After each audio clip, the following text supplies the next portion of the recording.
कल के लेक्चर में हम लोगों ने अ, मैथिली षणमुक्त वाली कविता पूरी कर ली थी और उसके बाद जो कविता है वो सूर्यकांत त्रिपाठी निराला की बहुत प्रसिद्ध कविता है, वह तोड़ती पत्थर। लेकिन जैसा कि मैंने पहले भी आपको बताया है कि कविता पढ़ने से पहले अगर हम लोग कवि के बारे में पढ़ लेंगे तो वो चीजें समझने में हम लोगों को बहुत आसान हो जाती हैं। तो हम लोग पहले थोड़ी सी जानकारी सूर्यकांत त्रिपाठी निराला के बारे में देखेंगे। और आप देख सकते हैं कि ब्लॉग पे ये जो मैटर है सूर्यकांत त्रिपाठी निराला के बारे में, ये कविता.com हिंदी बायोग्राफी सूर्यकांत त्रिपाठी निराला के बारे में वहां पे थी। तो ये मैंने उनकी लिंक भी दी है ताकि उनका कॉपीराइट का मामला इससे बना रहे और आपको ये पता रहे कि ये इंटरनेट से ली गई सामग्री है जो आप लोगों के रेफरेंस के लिए है। सूर्यकांत त्रिपाठी निराला हिंदी कविता के छायावादी युग के 4 प्रमुख स्तंभों में से एक माने जाते हैं। विजय शंकर प्रसाद, सुमित्रा नंदन पंत और महादेवी वर्मा के साथ हिंदी साहित्य में छायावाद के प्रमुख स्तंभ माने जाते हैं। उन्होंने कहानियां, उपन्यास और निबंध भी लिखे, किंतु उनकी ख्याति विशेष रूप से कविता के कारण होती है। तो ये जो छायावाद का समय था हिंदी साहित्य में, उसके 4 प्रमुख स्तंभ थे: प्रसाद, पंत, महादेवी वर्मा और सूर्यकांत त्रिपाठी निराला। तो जैसा इन्होंने बताया कि उन्होंने कई विधाओं में लिखा है। उन्होंने निबंध भी लिखा है, उपन्यास भी लिखा है, कहानियां भी लिखी हैं। कहने का मतलब पद्य के अलावा उनका गद्य साहित्य भी बहुत समृद्ध है। लेकिन निराला जिनके लिए जाने गए, जो उनकी विशेषता बनी, वो थी उनकी कविताएं, ओजपूर्ण कविताएं। इसलिए निराला को महाप्राण निराला भी कहा जाता है। उनकी ओज भरी कविताओं के लिए वे जाने गए। जीवन परिचय में देखिए कि निराला का जन्म बंगाल की महिषादल रियासत, जो मेदिनीपुर जिला है बंगाल का, वहां पे उनका जन्म हुआ माघ शुक्ल 11 संवत 1955, तदनुसार 21 फरवरी 1899 में। वसंत पंचमी पर उनका जन्मदिन मनाने की परंपरा 1930 से प्रारंभ हुई है। दरअसल जब वो पैदा हुए हैं तो वो वसंत पंचमी का दिन नहीं है, लेकिन निराला अक्खड़ आदमी थे तो वो बोले कि निराला जैसा आदमी वसंत पंचमी को ही पैदा हो सकता है। और फिर उसके बाद परंपरा शुरू हुई कि निराला का जन्मदिन जो है वसंत पंचमी के दिन ही मनाया जाए। तो ये परंपरा 1930 से शुरू हुई। उनका जन्म मंगलवार को हुआ था। जन्म कुंडली बनाने वाली पंडित के कहने से उनका नाम सूर्य कुमार रखा गया। मतलब जो पंडित जी ने उनको नाम दिया था वो है सूर्य कुमार। उनके पिता पंडित राम सहाय तिवारी उन्नाव बैसवाड़ा के रहने वाले थे और महिषादल में सिपाही की नौकरी करते थे। वे मूल रूप से उत्तर प्रदेश के उन्नाव जिले के गढ़कोला नामक गांव के निवासी थे। मतलब इनके जो पिताजी थे वो मेदिनीपुर रियासत में सिपाही थे और ये लोग मूल रूप से उत्तर प्रदेश के उन्नाव जिले के रहने वाले थे, बैसवाड़ा के। और उनके पिताजी का नाम था राम सहाय तिवारी। मतलब ये सूर्यकांत त्रिपाठी जो वही लिखते हैं तो ये तिवारी त्रिपाठी ब्राह्मण थे जो है उत्तर प्रदेश के उन्नाव जिले के। उनकी शिक्षा के बारे में कहा जाता है कि निराला की शिक्षा यही बंगाली माध्यम से शुरू हुई। चूंकि बंगाल में रह रहे थे तो शिक्षा का बंगाली माध्यम में शुरू होना सहज भी है। हाई स्कूल पास करने के पश्चात उन्होंने घर पर ही संस्कृत और अंग्रेजी साहित्य का अध्ययन किया। हाई स्कूल करने के पश्चात वे लखनऊ और उसके बाद गढ़कोला उन्नाव आ गए। प्रारंभ से ही में ही रामचरितमानस उन्हें बहुत प्रिय था। वे हिंदी, बांग्ला, अंग्रेजी और संस्कृत भाषा में निपुण थे। श्री रामकृष्ण परमहंस, स्वामी विवेकानंद, श्री रविन्द्रनाथ टैगोर से विशेष रूप से प्रभावित थे। इसका भी कारण स्पष्ट है, बंगाल में थे और जो बंगाल में लिख के पढ़ाई लिखाई कर रहा हो वो रामकृष्ण परमहंस, स्वामी विवेकानंद और रविन्द्रनाथ टैगोर से प्रभावित न हो, यह संभव नहीं है। मैट्रिकुलेशन कक्षा में पहुंचते पहुंचते इनकी दार्शनिक रुचि का परिचय मिलने लगा। निराला स्वच्छंद प्रकृति के थे और स्कूल में पढ़ने से अधिक उनकी रुचि घूमने, खेलने, तैरने और कुश्ती लड़ने में हुआ करती थी। संगीत भी उन्हें विशेष रूप से प्रिय था। अध्ययन में उनका विशेष मन नहीं लगता था। इस कारण उनके पिता कभी कभी उनसे कठोर व्यवहार करते थे, जबकि उनके हृदय में अपने एकमात्र पुत्र के लिए विशेष स्नेह था। मतलब पढ़ाई लिखाई में इनकी उतनी रुचि नहीं होती थी जो कि बाकी के कामों में हुआ करती थी। 15 वर्ष की छोटी सी आयु में निराला का विवाह मनोहरा देवी से हो गया। रायबरेली जिले में डलमऊ के पंडित रामदयाल की पुत्री मनोहरा देवी सुंदर और शिक्षित थी। उसको संगीत का अभ्यास भी था। पत्नी के जोर देने पर ही उन्होंने हिंदी सीखी। इसके बाद अतिशीघ्र ही उन्होंने बांग्ला के बजाय हिंदी में कविता लिखना शुरू कर दिया, क्योंकि हिंदी की व्याप्ति ज्यादा बड़ी थी बांग्ला की अपेक्षा। बचपन के नैराश्य और एकाकी जीवन के पश्चात उन्होंने कुछ वर्ष अपनी पत्नी के साथ सुख से बिताए, किंतु यह सुख ज्यादा दिनों तक नहीं चला और उनकी पत्नी की मृत्यु उनकी 20 वर्ष की अवस्था में हो गई। बाद में उनकी पुत्री जो कि विधवा थी की भी मृत्यु हो गई। उनकी जो मतलब जब 20 वर्ष की उनकी अवस्था थी तभी पत्नी की मृत्यु हो गई, और उनकी एक पुत्री थी जिसका नाम था सरोज, वो विधवा थी और उसकी भी मृत्यु हो गई। और उसी सरोज पुत्री की स्मृति में निराला ने कविता लिखी है, सरोज स्मृति। आप लोग देखिएगा इंटरनेट पे खोज के, बहुत सुंदर और बहुत ही मार्मिक कविता है वो सरोज स्मृति। वे आर्थिक विषमताओं से भी घिरे रहे। ऐसे समय में उन्होंने विभिन्न प्रकाशकों के साथ प्रूफ रीडर के रूप में काम किया। उन्होंने समन्वय का भी संपादन किया। समन्वय जो है पत्रिका का नाम है, और प्रूफ रीडिंग का काम मतलब पत्रिकाओं के पास हम लोग जैसे मान लो कोई कविता, कहानी या आर्टिकल जो छपने के लिए भेजते हैं, तो उसमें मात्राओं की गलती तो नहीं है, वर्तनी की गलती नहीं है, ये सब जांचने का काम प्रूफ रीडर का होता है। तो ये एज अ प्रूफ रीडर वो कई प्रकाशकों के यहाँ काम करते थे, जिससे उन्हें कुछ पैसे मिल जाते थे, और उन्होंने समन्वय नामक पत्रिका का संपादन भी किया। पारिवारिक विपत्तियां मतलब परिवार को किस किस तरह के दुख दर्द झेलने पड़े, उसकी भी एक विवेचना यहाँ पे है कि 16-17 वर्ष की उम्र से ही इनके जीवन में विपत्तियां आरंभ हो गई, पर अनेक प्रकार के दैवी, सामाजिक और साहित्यिक संघर्षों को झेलते हुए भी इन्होंने कभी अपने लक्ष्य को नीचा नहीं किया। अर्थात तमाम तरह की परेशानियों के बीच भी उन्होंने अपने लक्ष्य के साथ कोई समझौता नहीं की। इनकी मां पहले ही गत हो चुकी थी। पिता भी असामयिक निधन हो गया था, मतलब माता पिता दोनों का निधन हो गया। इन्फ्लुएंजा के विकराल प्रकोप में घर के अन्य प्राणी भी चल बसे। पत्नी की मृत्यु से तो वे टूट गए थे, पर कुटुंब के पालन पोषण का भार स्वयं झेलते हुए वे अपने मार्ग से विचलित नहीं हुए। इन विपत्तियों से त्राण पाने में इनके दार्शनिक ने अच्छी सहायता पहुंचाई। इन तमाम तकलीफों में मतलब माता पिता की मृत्यु, पत्नी की मृत्यु, बेटी की मृत्यु, इन सब के बावजूद जो है उन्होंने अपना धैर्य नहीं खोया, अपना साहस नहीं खोया, अपना संयम नहीं खोया, और लगातार वे जो है अपनी साहित्य की साधना के काम में लगे रहे, और अपने सपनों के साथ उन्होंने कभी भी कोई समझौता नहीं किया। ये बताने की कोशिश यहाँ पे हो रही है। निराला की शिक्षा हाई स्कूल तक हुई, ये हम लोगों ने ऊपर भी पढ़ा। बाद में उन्होंने हिंदी, संस्कृत और बांग्ला का स्वतंत्र अध्ययन किया। पिता की छोटी सी नौकरी की असुविधाओं और मान अपमान का परिचय निराला को आरंभ से ही मिलता रहा। उन्होंने दलित, शोषित किसानों के साथ हमदर्दी का संस्कार अपने अपोध मन से ही अर्जित किया। 3 वर्ष की अवस्था में माता का, सोचिए जब वो 3 वर्ष के थे तभी उनकी माता का देहांत हो जाता है, और 20 वर्ष का होते होते पिता का।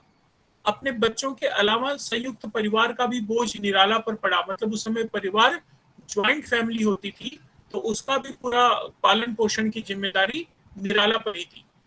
पहले महायुद्ध के बाद जो महामारी फैली, उसमें न सिर्फ पत्नी मनोहरा देवी का, बल्कि चाचा, भाई और भाभी का भी देहांत हो गया। मतलब फर्स्ट वर्ल्ड वॉर के बाद महामारी फैली थी। महामारी जैसे आजकल हम लोग देखो, कोरोना भी एक तरह की महामारी है, जिसमें हम लोग एक ही परिवार के बहुत सारे लोग खत्म हो गए। ठीक उसी तरह की महामारी फैली थी, जिसमें उन्होंने अपनी पत्नी, चाचा, भाई और भाभी को खो दिया। शेष कुनबे का बोझ उठाने में महिषादल की नौकरी अपर्याप्त थी। इसके बाद का उनका सारा जीवन आर्थिक संघर्ष में बीता। निराला के जीवन की सबसे विशेष बात यह है कि कठिन से कठिन परिस्थितियों में भी उन्होंने सिद्धांत त्याग कर समझौते का रास्ता नहीं अपनाया। मतलब ऐसा नहीं कि परिस्थितियां खराब हैं इसलिए वो अपने सिद्धांतों के साथ समझौता कर लें, ऐसा उन्होंने बिल्कुल नहीं किया। संघर्ष का साहस नहीं गवाया, मतलब संघर्ष करने का जो साहस होता है, जो ललक होती है, जो दृढ़ इच्छा शक्ति होती है, उसको उन्होंने हमेशा बनाए रखा। जीवन का उत्तरार्ध उन्होंने इलाहाबाद में बिताया। इलाहाबाद जो हम लोग जानते हैं आजकल प्रयागराज के नाम से जिसको जाना जाता है, वो उत्तर प्रदेश का एक जिला है, वहां पे वो रहे। वहीं का एक मोहल्ला है दारागंज मोहल्ला, और वहीं पे स्थित राय साहब की विशाल कोठी के ठीक पीछे बने एक कमरे में 15 अक्टूबर 1961 को उन्होंने अपनी इह लीला समाप्त कर दी। अर्थात दारागंज मोहल्ले में राय साहब की जो विशाल कोठी थी, उसी के पीछे बने एक कमरे में वे रहते थे, और वहीं रहते हुए 15 अक्टूबर 1961 को उनका देहांत हो गया, अर्थात उनकी मृत्यु हो गई। अब उन्होंने काम क्या क्या किए, उसके बारे में थोड़ा सा देख लीजिए कि सूर्यकांत त्रिपाठी निराला की पहली नियुक्ति महिषादल राज्य में हुई, जहां उनके पिताजी काम करते थे। उन्होंने 1918 से 1922 तक यहाँ नौकरी की। उसके बाद संपादन, स्वतंत्र लेखन और अनुवाद कार्य की ओर बढ़े।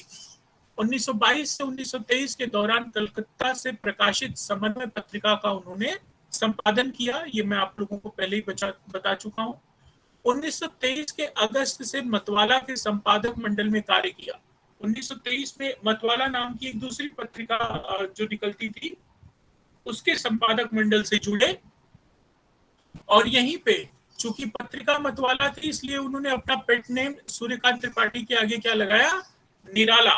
मतवाला के संपादक मंडल के सदस्य निराला, तो यहीं से उन्होंने अपने आप को निराला लिखना शुरू किया।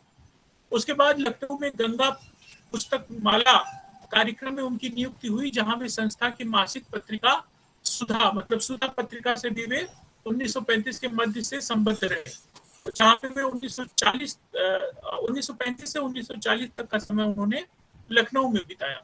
फिर 1942 से मृत्यु पर्यंत, मतलब जब उनकी मृत्यु हुई है तब तक 1942 से लगातार वे इलाहाबाद में रहे, जहां रहते हुए उन्होंने स्वतंत्र लेखन किया, अनुवाद किया। उनकी पहली कविता जन्मभूमि प्रभा नामक मासिक पत्रिका में जून 1920 में छपी।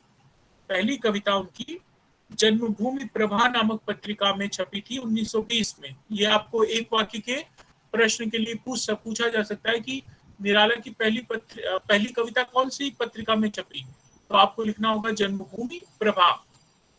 और पहला कविता संग्रह 1923 में अनामिका नाम से प्रकाशित हुआ, तथा पहला निबंध बंग भाषा का उच्चारण अक्टूबर 1920 में मासिक पत्रिका सरस्वती में प्रकाशित हुआ। अपने समकालीन अन्य कवियों से अलग उन्होंने कविता में कल्पना का सहारा बहुत कम लिया और यथार्थ को प्रमुखता से चित्रित किया। मतलब कल्पना नहीं, इमेजिनेशन नहीं, जो रियलिटी है उस रियलिटी को कविता के माध्यम से व्यक्त करना, चित्रित करना, ये निराला की खासियत बनी। वे हिंदी में मुक्त छंद के प्रवर्तक भी माने जाते हैं। मुक्त छंद से मतलब है कि पहले जो कविताएं लिखी जाती थी उसमें एक तरह का ग्रामेटिकल बंधन होता था, व्याकरणिक छंदों में वो बंधा हुआ था, इतनी मात्राएं होनी चाहिए, इतनी पंक्तियां होनी चाहिए, इतने शब्द होने चाहिए। इन तमाम बंधनों से मुक्त होकर उन्होंने मुक्त छंद में कविता लिखना शुरू किया। 1930 में प्रकाशित अपने काव्य संग्रह परिमल की भूमिका में वे लिखते हैं, मनुष्यों की मुक्ति की तरह कविता की भी मुक्ति होती है। मनुष्यों की मुक्ति कर्म के बंधन से छुटकारा पाना है और कविता की मुक्ति छंदों के शासन से अलग हो जाना है।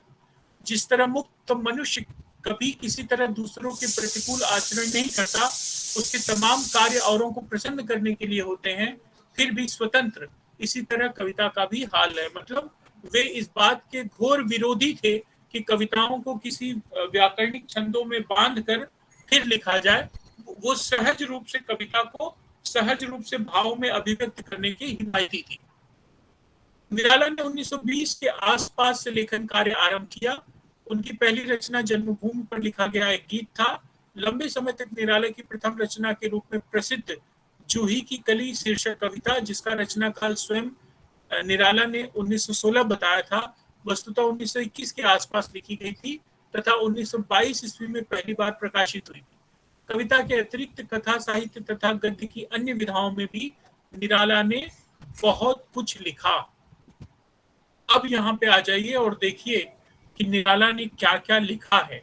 पूरी उसकी सूची उस ईस्वी सन के साथ आप स्क्रीन पे देख पा रहे होंगे कि काव्य संग्रह, उन्होंने काव्य संग्रह कौन कौन से लिखे हैं, तो आप देख सकते हैं अनामिका 1923 में, परिमल 1930 में, गीतिका 1936 में, अनामिका द्वितीय, तुलसीदास 1939 में, कुकुमुत्ता 1942 में, अणिमा 1943 में, बेला 1946 में, नए पत्ते भी 1946 में, अर्चना 1950 में, आराधना 1953, गीत कुंज 1954, सांध्य काकली, अपरा, ये सब उनके काव्य संग्रह हैं जो उन्होंने लिखे।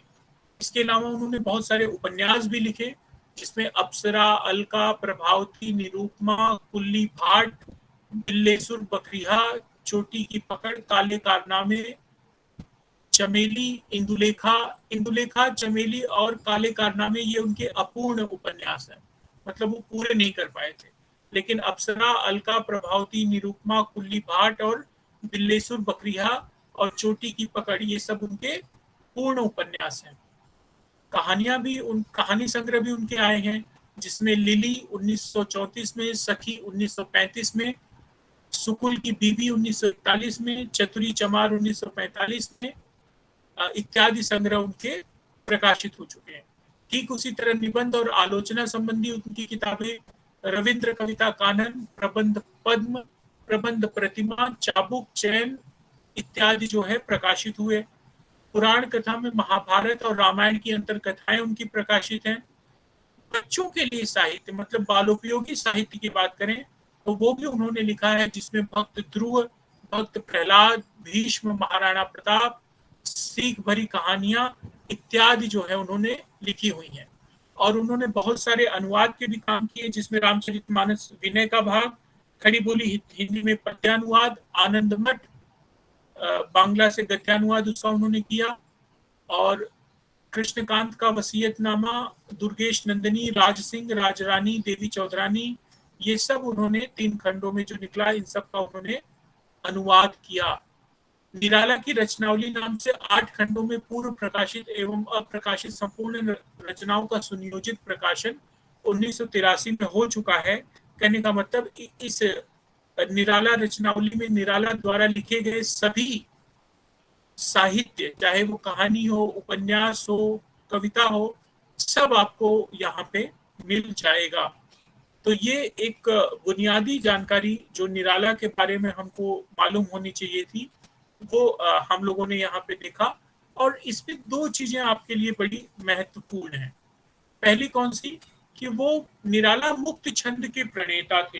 कहने का मतलब उन्होंने हिंदी कविता को छंदों से मुक्त कराया।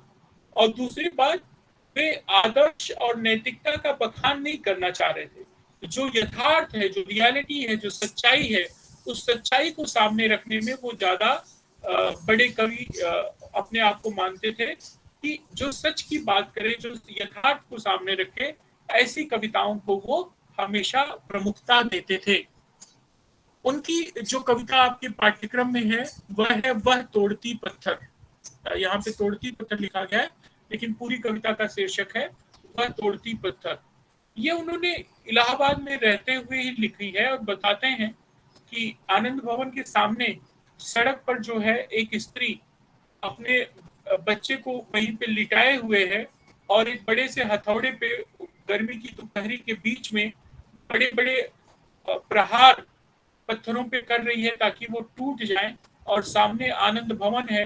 तो उस स्त्री को देख के, उस मजदूर स्त्री को देख के जो भाव निराला के मन में आए, उन भावों का वर्णन उन्होंने इस कविता के माध्यम से किया है। और जैसा कि मैंने पहले ही कहा कि वो यथार्थ के हिमायती थे, कि जो सच में दिखते थे, जो वास्तव में देखा करते थे, उसी को लिखते थे। तो ये कविता देखिए, उसके बाद इसकी व्याख्या हम लोग करेंगे। वह तोड़ती पत्थर, देखा उसे मैंने इलाहाबाद के पथ पर।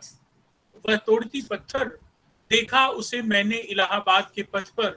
वह तोड़ती पत्थर, सीधी सी सीधी बात कि कोई इलाहाबाद के पथ पर, पथ मतलब रास्ता, इलाहाबाद के रास्ते पर किसी स्त्री को पत्थर तोड़ते हुए देख रहे हैं। और आगे क्या देखते हैं कि वह तोड़ती पत्थर, देखा उसे मैंने इलाहाबाद के पथ पर। वह तोड़ती पत्थर, नहीं छायादार पेड़ वह जिसके तले बैठी हुई स्वीकार। वहां कोई छायादार पेड़ नहीं है जिसके तले वो बैठी हो, जिसके नीचे बैठी हो। श्याम तन भर बंधा यौवन, वो श्याम तन की है, सांवले रंग की है, नवयुवा है, युवा युवती है, नत नयन, उसके नयन झुके हुए हैं, प्रिय कर्मरत मन, और मन पूरी पूरी लगन से अपने कर्म में रत है, मतलब आंखें झुकी हुई हैं, लेकिन वह मन से, पूरे मन से अपने काम को कर रही है। क्या काम कर रही है? वही पत्थर तोड़ने का। गुरु हथौड़ा हाथ, यहाँ पे गुरु मतलब बड़ा, वजनदार। तो एक बड़ा सा हथौड़ा उसके हाथ में है, और उस हथौड़े के साथ वो क्या कर रही है? करती बार बार प्रहार, और उस हथौड़े के साथ वो बार बार प्रहार कर रही है। सामने तरुमालिका अट्टालिकाएं प्राकार, और उसके सामने क्या है? बहुत बड़ी अट्टालिकाएं हैं, तरुमालिकाएं हैं, मतलब वृक्षों की एक कतार है, और उसके आगे अट्टालिका है, मतलब बड़े बड़े भवन हैं, बिल्डिंगे हैं, वो सामने बंधे हुए हैं। और उस तपती हुई दोपहरी में एक बड़े से हथौड़े के साथ उस चिलचिलाती हुई धूप में एक वह युवती जो है अपने आंखों को झुकाए और लगातार जो है बार बार पत्थरों पे प्रहार कर रही है। आगे क्या होता है? चढ़ रही थी धूप गर्मियों के दिन, धूप चढ़ती जा रही थी, और दिन कैसे थे? गर्मियों के। दिवा का थमथमाता रूप, और सूरज लगातार आग उगल रहा है।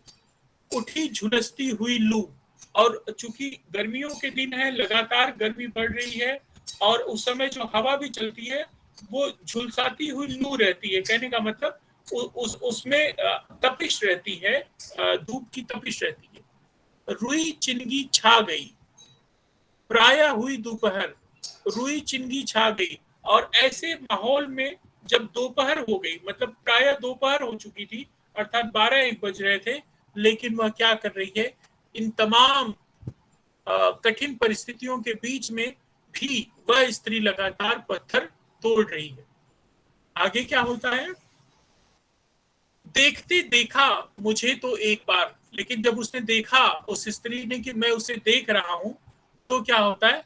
उस भवन की ओर देखा छिन्न तारा, मतलब जब उसने देखा कि मैं उसे देख रहा हूं, तो उसने उस भवन की ओर देखा छिन्न तारा, मतलब जो एक बड़ा सा विशाल भवन सड़क के उस पार बना हुआ है, जो किसी आकाश में अलग तारे की तरह दिखाई दे रहा है।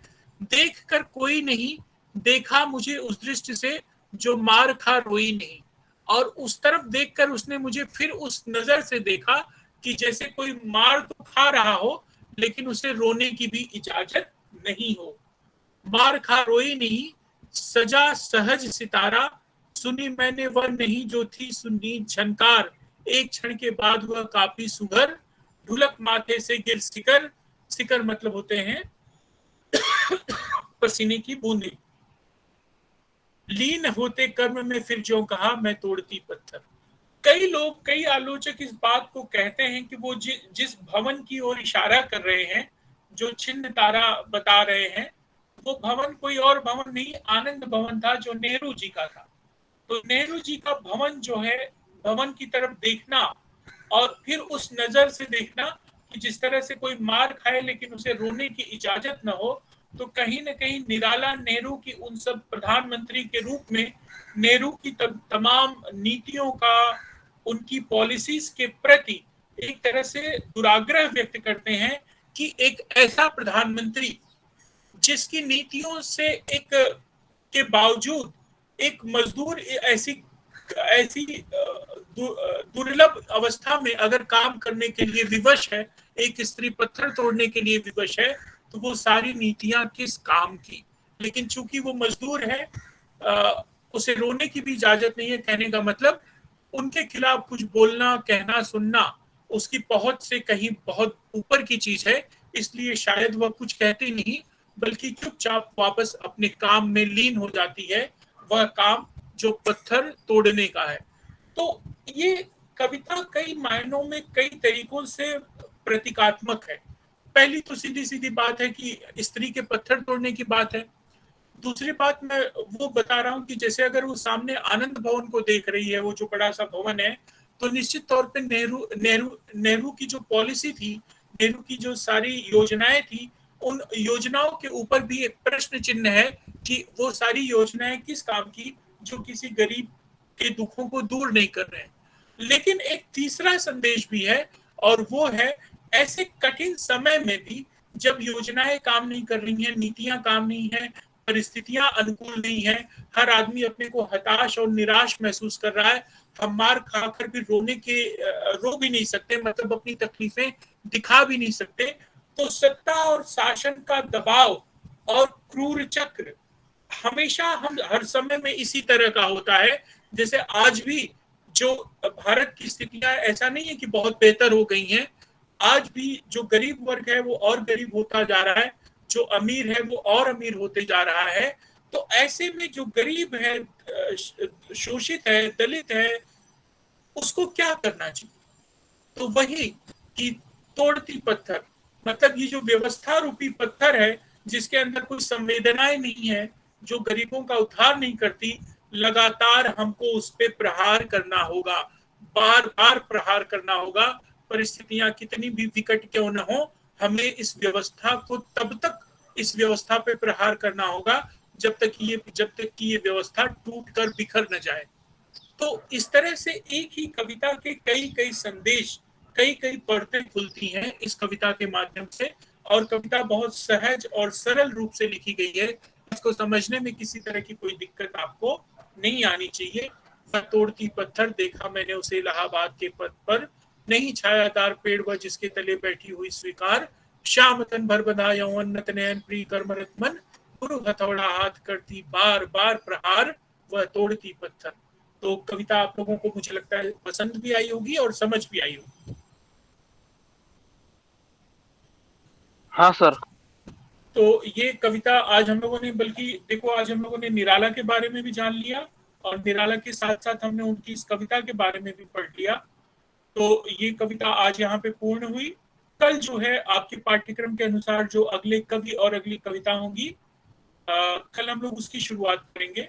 और कल इसी तरह जो अपना हिंदी विभाग का ब्लॉग है, उस ब्लॉग पे मैं कविताएं डाल दूंगा, और वहां पे आप हमेशा आपके रेफरेंस के लिए रहेगा। और ये जो वीडियो है, ये जो लेक्चर है, ये जैसे ही रिकॉर्ड होगा इसको भी हम लोग ब्लॉग पे डाल देंगे। देखिए ये मैं लगातार कर रहा हूँ कि जैसे अब मान लो कल का, इसके पहले का जो व्याख्यान था मनुष्यता कविता का, ये आप लोग देख सकते हो कि ये यहाँ पे रिकॉर्डेड फॉर्म में हम लोगों ने डाल दिया है।